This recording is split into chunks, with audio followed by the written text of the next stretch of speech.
Say hi to your fans. No. Come on, turn around. No. Please. No. Come on, Tam. Oh my God. All right, say goodbye. Bye.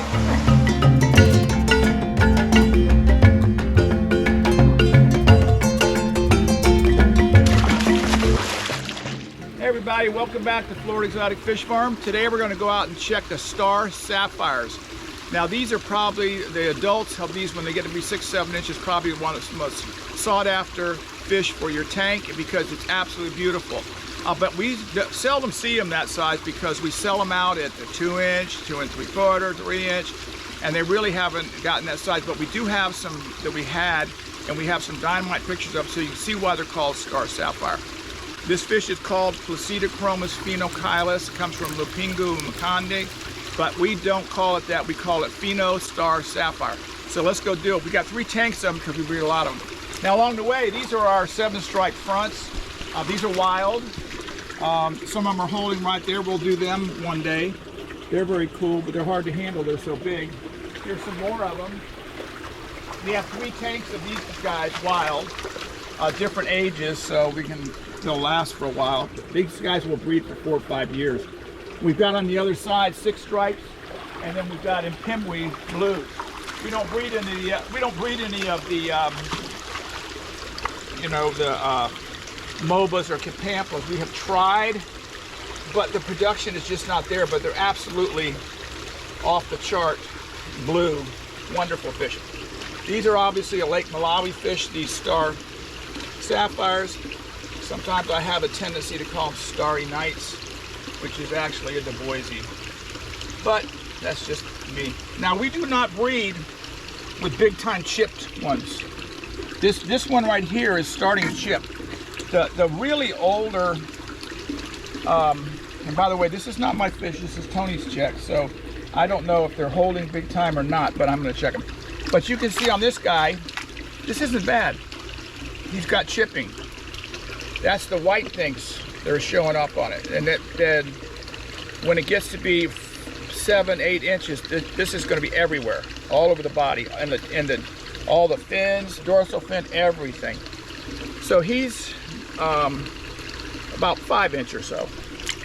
But anyway, this is another one starting the chipping. Now these fish are all the Placidochromis.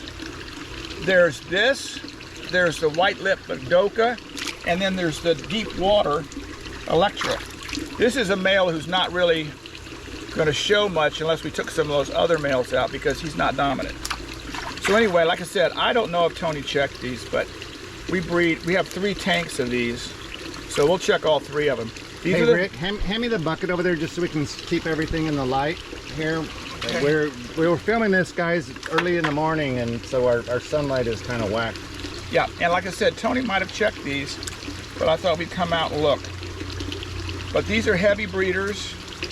What's the age of these females, Rick? I would say these are approximate 1.5 old. 1.5. And we do not, like I said, we don't, the big show stuff that people want, some of our customers want the big show stuff. It's just kind of not, it's not breeding anymore. The males get lazy, kind of like me, and these guys just stop. So we like to breed with young breeders. Like we said, we seldom get a 7-8 inch pheno male here because at this size, this is one of our top selling size, and a little bit bigger than this, we can sex them just by color because the males will be showing blue, and that's the way people end up buying them. So I don't get to keep them around here, eggs, and raise them up. But every now and then we have one pool in the very back. We're going to break that down in the next couple of weeks. That's the only pool we have left on the property, and we'll put fish out there, and then we'll just walk away from them and take care of them, feed them, drain them occasionally.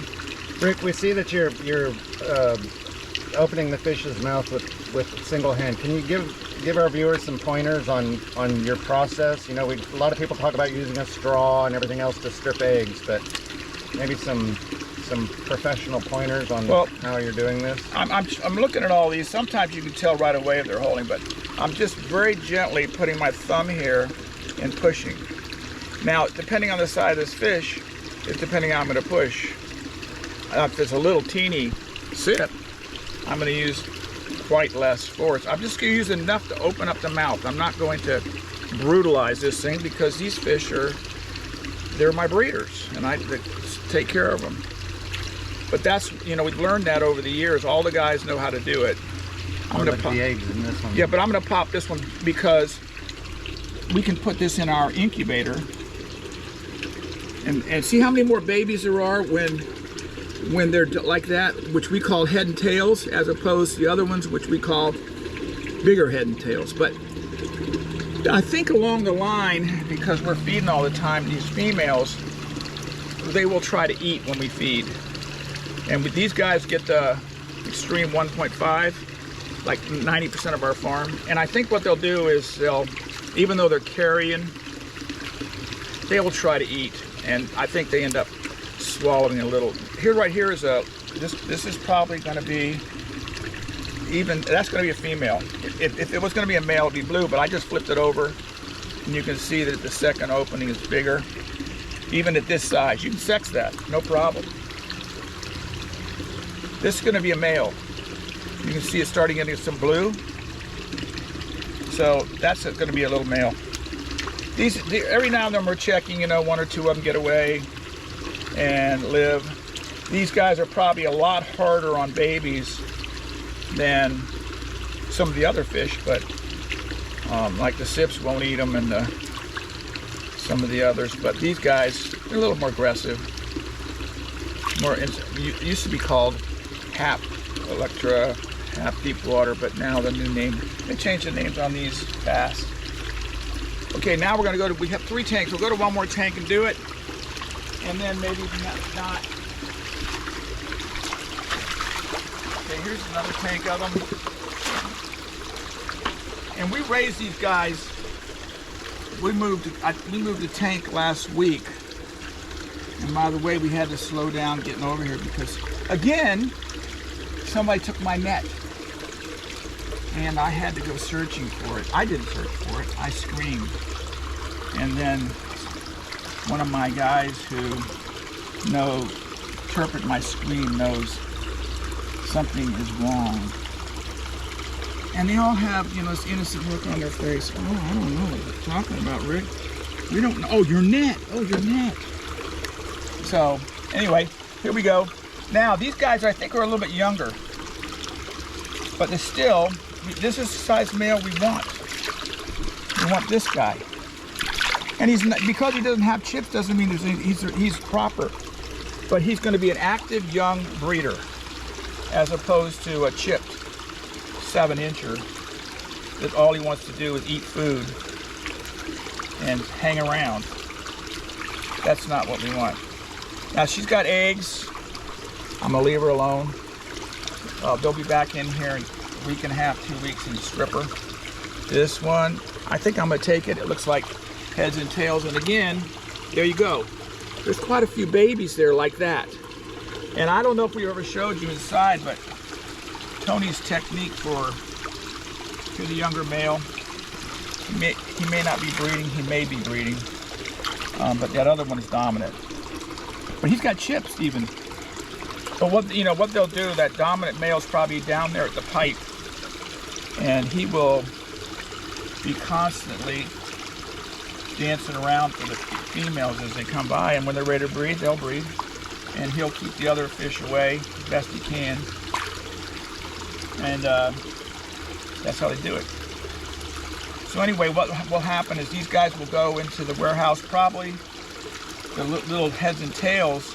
They're going to take a week and a half to become free swimmers, and then they'll start getting baby brine, and then after that they're going to get probably nano, and as soon as we can we'll switch them over to 1.5, move them out to bigger water, and then move them again later. Now we're losing several minutes of daylight hours as fall comes on, and these fish noticeably slow down. So our water temperature never changes. So it's not water that's doing it. It's not anything else. Food stays the same. It's just the loss of hours seems to knock them back. Now they may stay knocked back for a month and then crank back up. Some of them never stop. Our Alanacara peacocks never stop.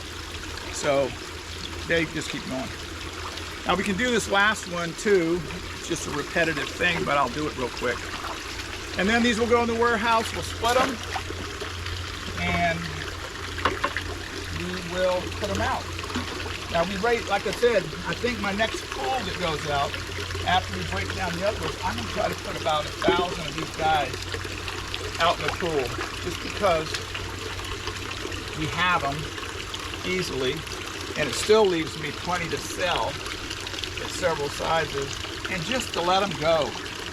And they'll be there for a year, if not longer. And then I hope when I bring them in, I can have some big chipped ones. And I hate to say this, but you know, it used to be the old days, everybody wanted pairs or trios, or they wanted another young male. They wanted colonies. Nowadays, I hate to say it, but they just don't want these females. Every now and then, somebody will, one of my customers will have somebody says, I want to try to breed them, and we'll sell them. Easily I'll sell them, but if people aren't interested in breeding nowadays, they're interested in a full color, assorted tank. So these guys are not breeding like they were a month ago, because a month ago Tony would bring in 2 buckets like that, full. So like I said, they're slowing down. And we talked about putting a couple of lights out here and trying to hold the light for, like you could in an aquarium, for several extra hours a day. But I kind of think, let these guys do their thing, slow down, and then they'll pick back up. And we consider breeder season heavy duty, March through August, into September. After that, we consider it kind of hit or miss. But anyway, thanks you guys for showing up out here and looking. I didn't show up, I showed up. But thanks for watching this. Please friend us and subscribe. And one of these days I'm getting a shirt for Glenn. It's going to be a cheat sheet for me to say all the words I'm supposed to say, because I'm telling you, I can remember all these names and everything, but subscribe, friend us, other YouTuber, I was going to say something privately, stuff I can't remember. I don't know. Plus, I don't watch these things. My wife does, and she checks them out. I don't watch them. I can't stand to see myself talking, although I talk a lot. Anyway, here's one more. We'll pop, and then we're out of here. Thank you for watching. See you all later. The next time, see you all. Forrest Gump wave.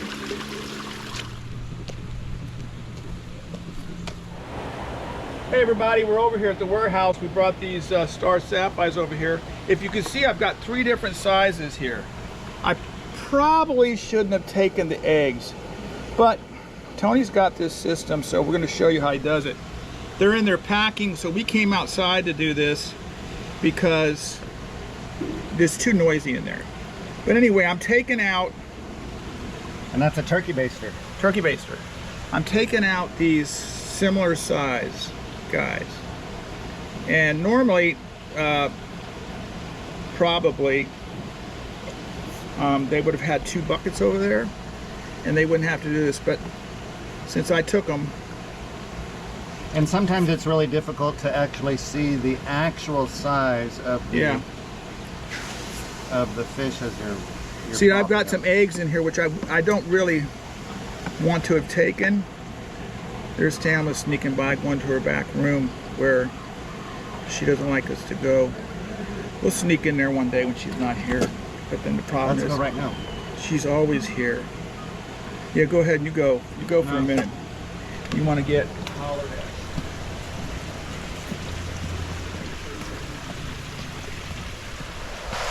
Say hi to your fans. No. Come on, turn around. No. Please. No. Come on, Tam. Oh my God. All right, say goodbye. Bye.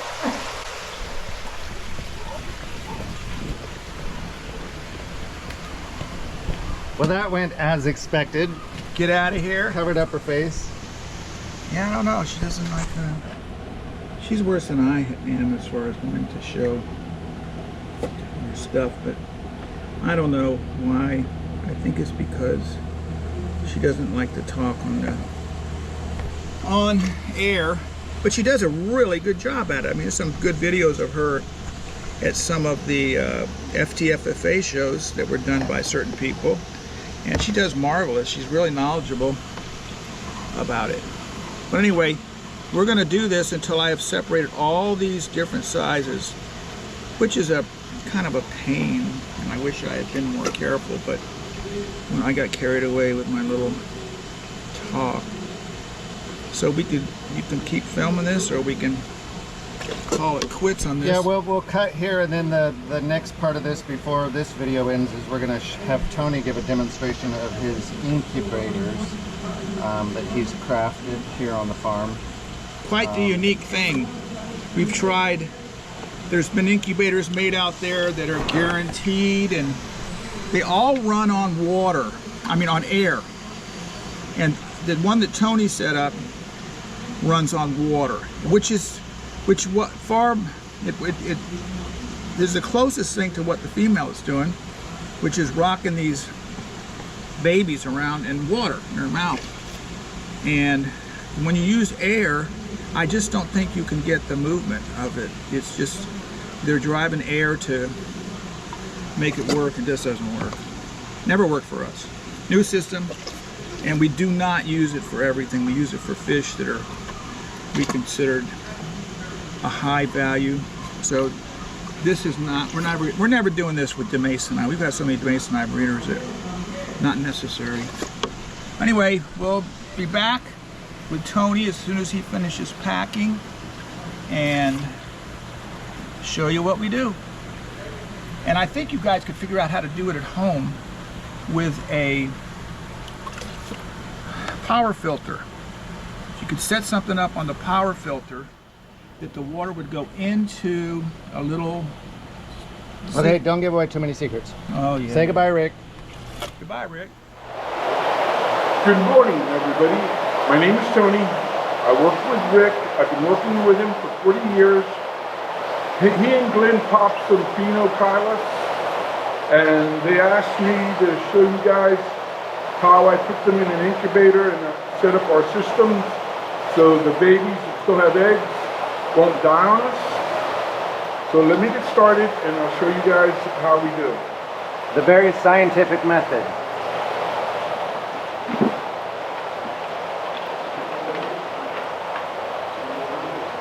These little buckets hold our bowls and our little, what they are is,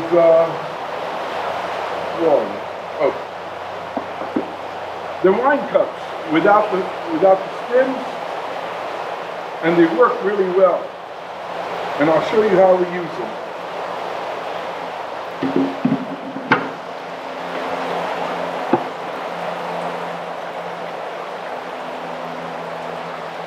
From a lot of practice and experimentation that we did, we came up with this little thing. There's not much to it, but they really work really well. There's a little valve to control the flow of the water, and all it does is go down into the wine cup, and the water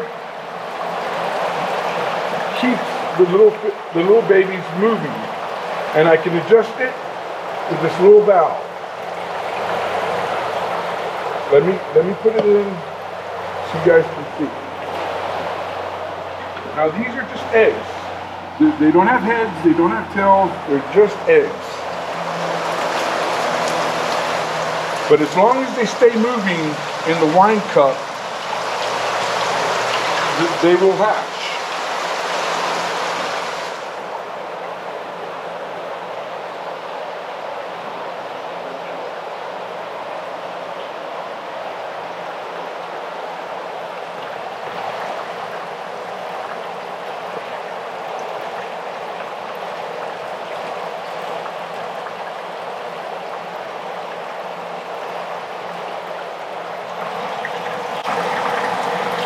Bear with me, I have to adjust it a little bit.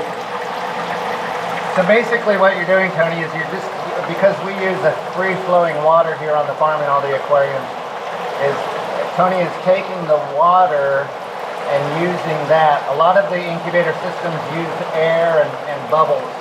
So with this system, it's just a very light amount of water that's directed at the very bottom of this wine glass that keep the eggs moving. This is one of the systems that Tony uses here at the farm very successfully, and it's something that all of you guys can make at home with a very small water pump. Use your existing aquarium water and just use a water pump. Next he's going to show us a little bit different method for the heads and tails. These are just regular kitchen bowls. They work really well. We tended to find that if we put them in the aquarium, the little babies that have eggs stick to the glass. In the bowls, they don't. And with the amount of water going through the valve, it keeps the water moving, and the babies stay moving. Let me put some in the pan.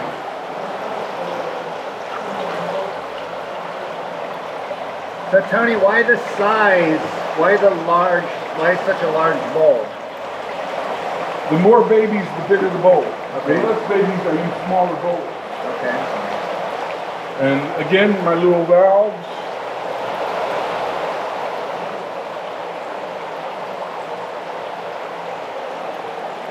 And all we do, we adjust them, and they don't stick in the bowls. And they're a little shallower than the tanks are, and it keeps the fish moving.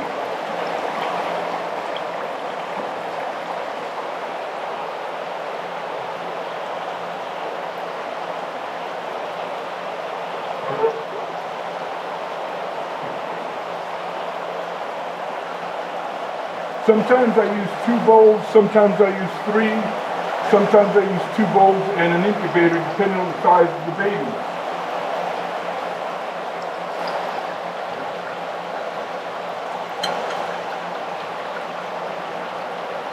And one of the things, guys, that it was hard to notice, but if you look at where my finger is here, this is normally a lipped ridge that's at the bottom of a bucket.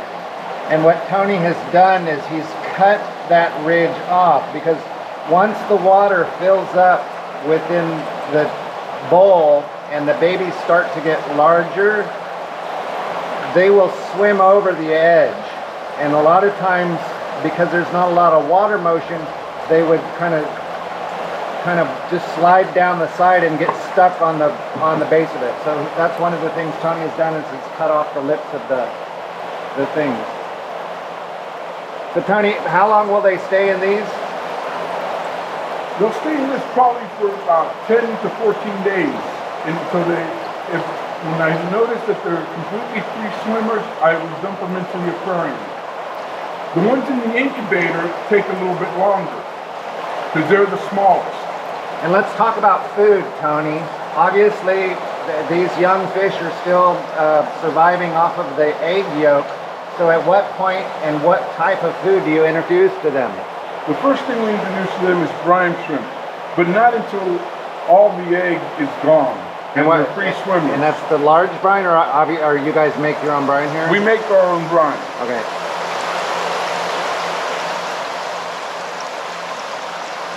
All right, guys. Well, this is Tony's system here at Florida Exotic Fish Sales.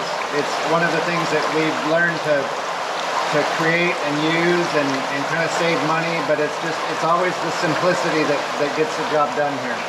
Tony, thanks again. We'll talk to you later. You're welcome. Have a good day. Bye.